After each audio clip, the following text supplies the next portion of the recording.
So, hello everybody. Guess we're third. So, we kind of already introduced ourselves. We're Team Hip and Go, Team Dennis. Um, so, we had this discussion like we're on an island and we're gonna build something, but what are we gonna build? And then we had this great ideas of like things that are cool, and then we took a step back and realized that it's not about building something, it's about what do you want to learn. So we discussed what we wanted to learn, and then we found a problem that we could solve. And actually it's not really a problem, but we came up with a game because a game is cool, at least in my opinion. So we thought about card games as well. Oh. Yeah. So, the things we came up with was that we wanted to build a game because three of us wanted to get some more experience with front-end development. And normally, if you want to do front-end, you're going to build a website. And a game is a bit more challenging than just building a regular website. So we thought it would be nice to get a real challenge. So that's why we actually went for the game. The front end, JavaScript, yeah. So we used React as a front end JavaScript framework. We also discussed using Vue, but later on we stuck with React, mainly because it's easier to later on use React Native to make a mobile game if you want. The only downside was that we had a limited experience with React, so that was part of a challenge. But after all, yeah, I think we managed quite fine. So it was also a challenge to like use a new language. So one of the things we wanted to introduce was artificial intelligence, like based on how a player was playing the games, find out what parts they find difficult, and then generate levels based on that. So we got a game working, but that's not we did not get to the AI part. So that's maybe a thing for WeCamp 2020. So we run into some problems, and Nada's gonna tell something about our problems. Okay, so as any good project, developing project, you run into problems, and our first problem, it sort of started really early on. So we were building a game, and therefore we had to decide how the game is gonna be. We had to set or decide what the MVP is gonna be about, and we ran into very, very, very long conversations and discussion about what framework we should use, about how the game is gonna be, about what we can do and we can't do, about the structure of the project. So I guess for the first 1.5 days we were kind of going slow. And then after we sort of decided on the MVP, the first thing, just to validate if we can actually create the game in React or not, we wanted to see if we can actually get the player to move, so we can actually move an object with like keystrokes and stuff, and that took a while. And yeah, and during also the a part of our slow start, and there was a bit of a communication issue, I guess. At least, yeah. So I guess at least for me, I was kind of started to freak out a bit and go into the zone, and I guess there was a time when the conversation was not really efficient between all of the team members, and we kind of needed to take a decision and start working and then see how things are going to go. And then the good old merge conflicts. So the player is moving here, but we don't have the logic, and the logic is there, but it's not moving anything. And then you try to put them together, and merge conflict happens. But we got over those, I guess. So that's up to Isa or Is it? Tom. Yeah. So we learned that how to like work with people from different skill levels, because some of us are juniors, some of us are more experienced. So it's actually like taking into account what everybody can do, and then like trying to like find a project that's suitable for everybody and their skills. We also learned how to work with the people from like different nationalities, because I'm actually English and got Dutch people, so. So yeah, it's actually like how to like learn about like, people from different nations and how to communicate as well, because like things can get like a bit like misinterpreted with like the language barrier sometimes, which I think caused some of our issues maybe, but probably from me. So yeah, we've all got like different skill levels, and it was all like mainly back end, more to do with like back end and a bit of AI. So it's just like learning a complete new skill, which is front end that we've not done a lot of. And different nationalities, and also learning like how people's thought processes are, because everyone thinks differently, and we all like different ideas of like how to actually build the game, which I think also like got miscommunicated in the starting out, which then ended up like dragging on to about a full day of just discussing like how we're going to build it rather than actually getting to it.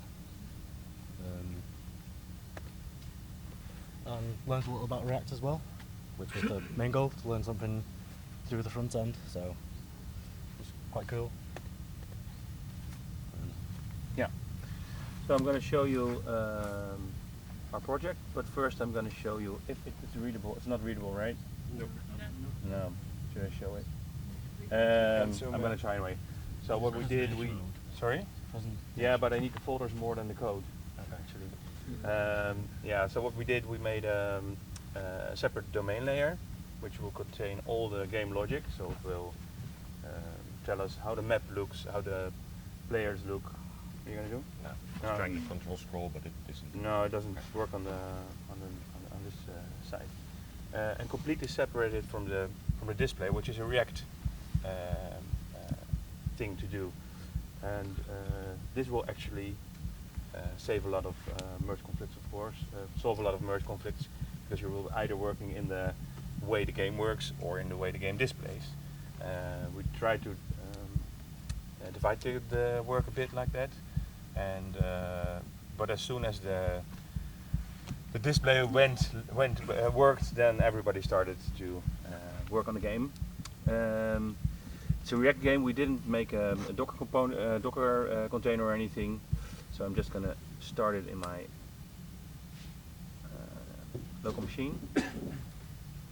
Wave music. Wave application. So this is the actual. I'm gonna turn on the music a bit.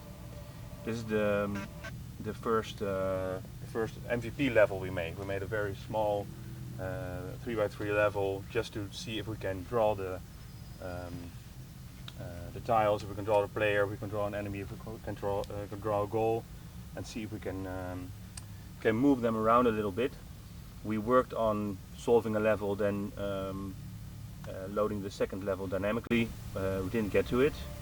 This is actually the full level we created. Now the goal of the game is it's a turn-based game, so the player will have to move to the finish, and the enemies will move in turn every time the player moves.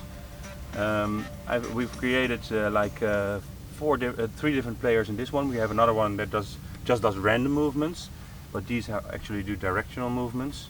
So we have the little blue ghost goes up and down, and you have a green ghost there that goes sideways, and then we have a little what's called add 209, and the add 209 tries to find the player.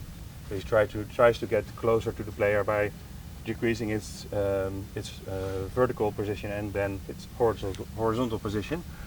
So then I start playing, and then the enemies are up, then I do a move, the enemies are up, I do a move, enemies are up, I do a move, enemies are up, etc.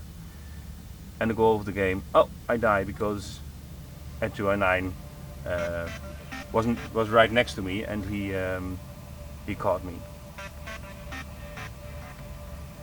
So can I invite anyone to try to solve this level? Is it solvable? It's solvable, but it's very hard, I must say. So we didn't get around to create a level where you could like get some skills in the game. I'm gonna give this one away. I'm just not gonna tease you with this one.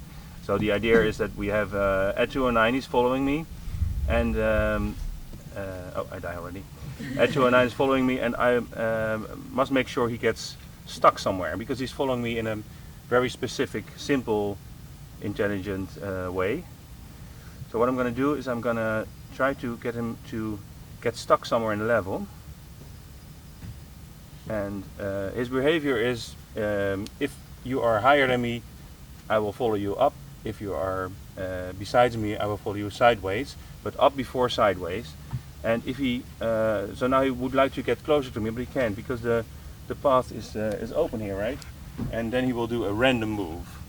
So what I'm going to do is I'm going to make him do a random move and wait until he does the random move, this one. And now I'm going to move down. And as you can see, now he's stuck. So now I can try to evade the other enemies, which is not easily done. Oh, no, I'm going to die. I can't go anywhere. If I go here, this one's going to catch me. If I go here, this one's going to catch me. And the trick of the actual level is to wait until this guy's here, and this guy's here somewhere, and then you can secretly sneak past them, so to say. Maybe you should make this level 10, not level 6. Yeah, okay, but we didn't have time to make 1 to 9, so that's. It's actually a bit interesting to maybe show the how we built the level. Oh, that's okay. Yeah, I have the code. How do I do presentation level on this? Yeah, you can just zoom in. Even on this presentation. It's not. It's okay. Okay, let's go So- for level 2 then. Yeah. Yeah. So. Yeah. Okay.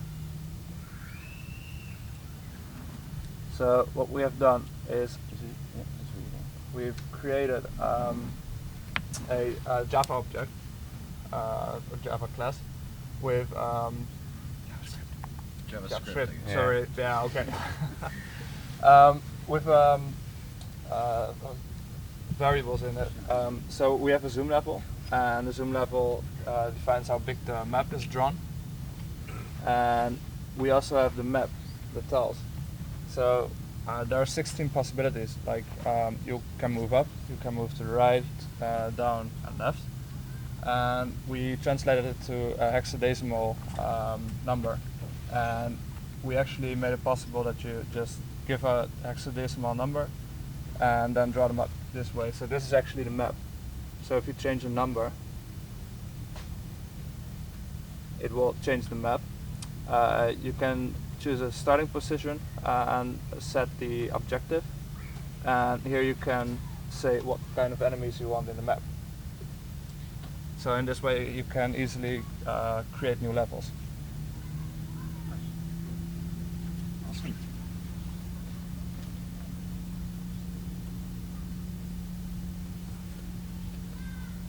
So, questions?